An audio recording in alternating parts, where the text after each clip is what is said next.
Today's another case study. This is a HP ProBook laptop. See, HP ProBook. See the adapter consumption. When we on the adapter, there is 0.003 consumption, and when we power switch, problem is no power. This is a completely dead.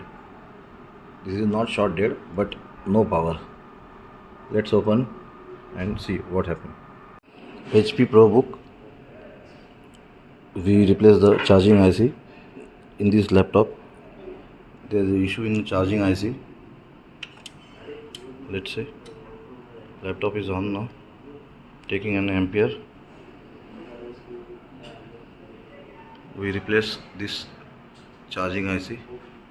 IC number is BQ24780S, and taking ampere this one, and display also coming in pen drive. Here's the display, here's the ampere. Today's case study HP ProBook is solved. Thank you.